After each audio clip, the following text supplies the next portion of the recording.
جب رب بندوبست کر دے، جب اللہ اہتمام کر دے،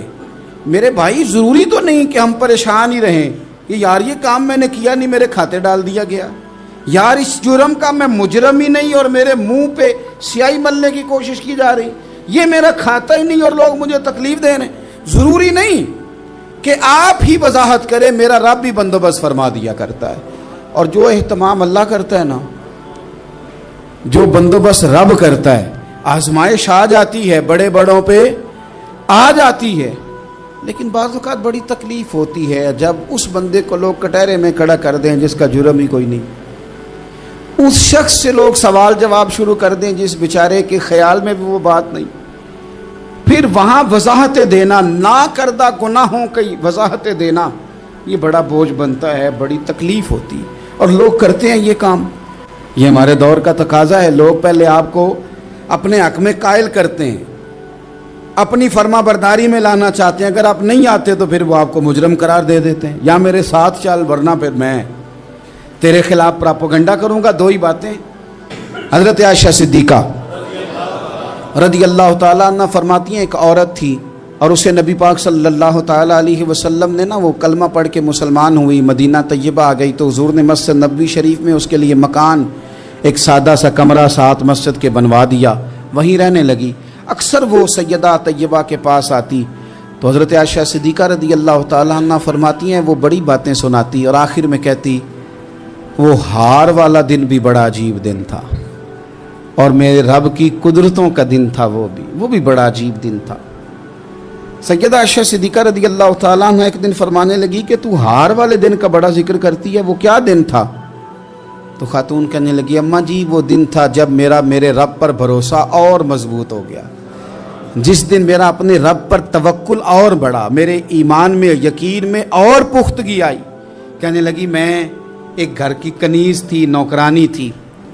اس گھر میں ایک بچی تھی جس کے پاس سونے چاندی ہیرے جواہرات کا ہار تھا۔ اس زمانے میں نا چمڑے کے اوپر لوگ ہیرے جواہرات لگاتے تھے، کئی دفعہ سرخ رنگ کے چمڑے پہ لگائے جاتے تھے، وہ بچی پہنتی تھی تو کہتی ہیں وہ بچی کے اس نے اتار کے رکھا یا اس سے گرا وہ ہار تو چیل اسے اٹھا کے لے گئی گوشت سمجھ کے، اور میرے سامنے اٹھا کے لے گئی۔ گھر والوں نے مجھ سے پوچھا، یہ بخاری میں موجود ہے، گھر والوں نے پوچھا مجھ سے کہ وہ ہار کہاں ہے، تو میں نے کہا چیل اٹھا کے لے گئی۔ گھر میں کچھ چوری ہو جائے تو سب سے پہلا الزام کس پہ لگتا ہے؟ ملازمین پہ۔ کہتے انہوں نے مجھے بڑا مارا،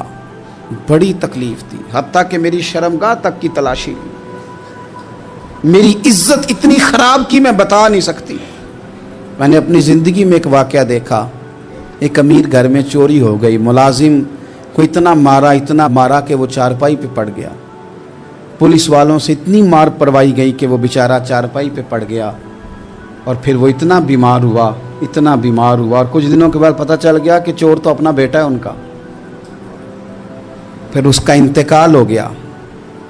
اب وہ سیٹھ صاحب اور گھر والے آ کے نا مرنے والے کے کان میں معافیاں مانگ رہے ہیں، کان میں۔ تو میں نے ان سے پھر کہا تھا کہ یہ تو اب چلا گیا ہے، تمہارا زور چلتا تھا نا تو تم نے قانون خریدا اور تم نے اسے جتنا ہو سکا تم نے اسے مار پڑوائی، تمہارے پاس جو عدالتیں تھیں تم نے وہاں کارروائی کی، اب ایک عدالت قیامت کے دن لگے گی۔ یہ کمزور تھا نا،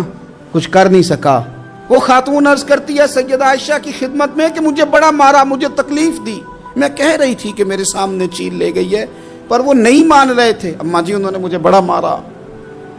حضرت عائشہ صدیقہ کہتی ہیں پھر کیا ہوا؟ کہنے لگی اماں جی جب کوئی میرا مددگار نہ رہا، مجھے تکلیف دے رہے تھے، رسوا کر رہے تھے، تو میں نے اپنے رب سے مدد چاہی، میرے رب کی طرف میں نے توجہ کی، میں نے کہا مالک اب تو ہی میرا مددگار ہے۔ کہتی ہے وہ مجھے مار رہے تھے تو وہ چیل جو ہار لے گئی تھی وہی لے کے واپس آ گئی، اور ہمارے سروں کے قریب لا کے اس نے جب اس ہار کو پھینکا، وہ مجھے چھوڑ کے سائیڈ پہ ہوئے، وہ میری بے گناہی جان گئے، لیکن آپ کو بتاؤں اس دن سے میرا اپنے رب پر یقین اور بڑھ گیا۔ جب انسان پورا ٹوٹ جاتا ہے اور جب کوئی چاروں جانب اس کا مددگار نہیں ہوتا تو رب تو ہوتا ہے نا، اللہ تو اس کا مددگار ہوتا ہے نا، وہ تو پھر اپنے اس بندے کی مدد کرتا ہے نا، پھر وہ تو توانائی دیتا ہے نا، وہ تنہا نہیں چھوڑتا، وہ تو آنسوؤں والوں کے آنسوؤں پہ بڑا کرم فرماتا ہے، وہ تو قسم پرسی میں آ جاتا ہے، اس کی رحمت بڑھ کے استقبال کر لیتی۔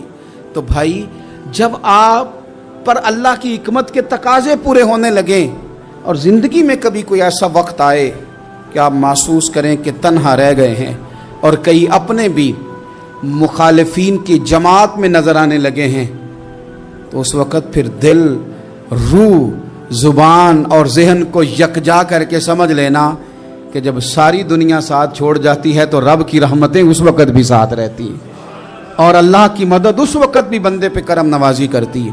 حضرت عبداللہ ابن عباس فرماتے ہیں میرے نبی پاک علیہ السلام نے میری تربیت فرمائی،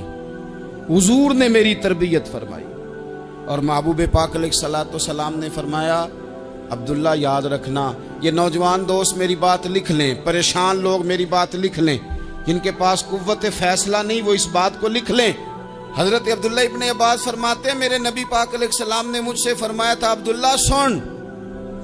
اگر ساری دنیا مل کے تیرا کوئی نفع کرنا چاہے کر نہیں سکتی جب تک میرے رب کی رضا نہ ہو، اور فرمایا ساری دنیا مل کے تیرا کچھ بگاڑنا چاہے تو عبداللہ بگاڑ نہیں سکتی جب تک رب کریم کی حکمت کا تقاضا نہ ہو۔ لوگوں سے ڈرنا، لوگوں کی طرف دیکھنا، ماحول دیکھ کے اپنے راہ کا تعین کرنا، ہر بندے کے خیالات کے مطابق ڈھلنے کی کوشش کرنا، فلانا نہ ناراض ہو جائے، فلانا نہ ناراض ہو جائے، وہ جس نے ہونا ہو جائے، بس رب رسول ناراض نہ ہو۔ اپنی زندگی میں اپنے مالک کو مولا جان کے، بل اللہ مولاکم، اللہ تمہارا مولا ہے، وَهُوَ خَيْرُ النَّاصِرِينَ، وہ بہترین مددگار ہے، توجہ جب بھی کریں رب کی جانب کریں۔ پھر اللہ تعالیٰ جب بندوبست فرمائے، صحیح بخاری میں حضرت جریج کا ذکر فرمایا، جریج نفل پڑھ رہے تھے، ماں نے آواز دی، وہ آ نہیں سکے، نماز میں تھے، ماں ناراض ہو گئی، اس نے ہاتھ اٹھا کے کہا اللہ یہ اتنی دیر تک مرے نہ جب تک کسی بری عورت کا منہ نہ دیکھ لے۔ کسی اور کی دعا کے لیے سند نہیں ہے کہ وہ تیرے حق میں ضرور قبول ہوگی، لیکن ماں باپ کی دعا کے لیے میرے نبی پاک نے سند بیان کی ہے۔ سید عالم صلی اللہ علیہ وسلم فرماتے ہیں جب بھی ماں باپ اولاد کے لیے ہاتھ اٹھاتے ہیں رب ضرور قبولیت کا شرف عطا کرتا ہے۔ تو جہاں سند موجود ہے نا، کچھ افتتاح باجی سے بھی کرا لینے چاہیے، کچھ کام شروع کرنے سے پہلے صرف اماں سے ہی دعا کرا لینی چاہیے، یہ والا افتتاح بھی بڑے کام کا ہے کیونکہ یہاں سند بیان کر دیا میرے نبی کریم۔ تو جناب جریج کی ماں ناراض ہو گئی، کہنے لگی اللہ اس نے میری بات نہیں سنی، اب تھے تو وہ نیک لیکن رب کریم کی حکمت کا تقاضا ہے، ماں کی دعا کو بھی قبول کرنا تھا، اللہ نے آزمائش میں مبتلا کر دیا۔ والدہ تو چلی گئیں، وہ ایک خیمے میں، ایک کٹیا میں، ایک جھونپڑی میں عبادت کرتے تھے، اللہ کو یاد کرتے تھے، رب رب کرتے تھے، اور لوگ ان کی بڑی تعریف بھی کرتے تھے، لوگ ان کے ارادت مند بھی تھے، عقیدت مند بھی تھے، اہل محبت بھی تھے۔ ایک عورت آ گئی، بس وہ اللہ کی حکمت پوری ہونی تھی، اس نے آ کے پہلے تو انہیں اپنی طرف مائل کرنا چاہا، جب نہ مائل ہوئے تو الزام لگا دیا۔ پہلے اس نے قائل کیا، جب جناب جنید قائل نہ ہوئے تو اس نے قریب ایک چرواہا تھا، اس چرواہے کے ساتھ جا کے منہ کالا کیا، مقررہ وقت پہ بچہ پیدا ہو گیا۔ لوگوں نے کہا کس کا ہے؟ کہنے لگی اس خانقاہ میں، اس حجرے میں عبادت کرنے والے کا ہے۔ اگر کسی دیندار پر ذرا سا بھی الزام لگ جائے تو آپ یقین کریں کہ بڑے بڑے خوفناک لوگ بھی نیک ہو جاتے ہیں، جن کا اپنا سارا ماضی کالا سیاہ ہو وہ بھی اجالوں کے راہبر بن جاتے ہیں، جن کی اپنی زبانیں ساری زندگی آلودہ رہی ہوں وہ بھی بڑے بڑے اعلیٰ سچ بولنے لگتے ہیں۔ اعلیٰ کچے میرے مکان کی دیوار کیا گری، لوگوں نے تو میرے صحن میں رستے ہی بنا لیے۔ بڑے لوگ آ جاتے ہیں پھر بڑا کچھ کرتے ہیں اور بڑے بڑے خوفناک جملے کستے ہیں، بس کو نقطہ جو ہاتھ آ گیا ایسے جیسے گرنے کا انتظار کر رہے تھے۔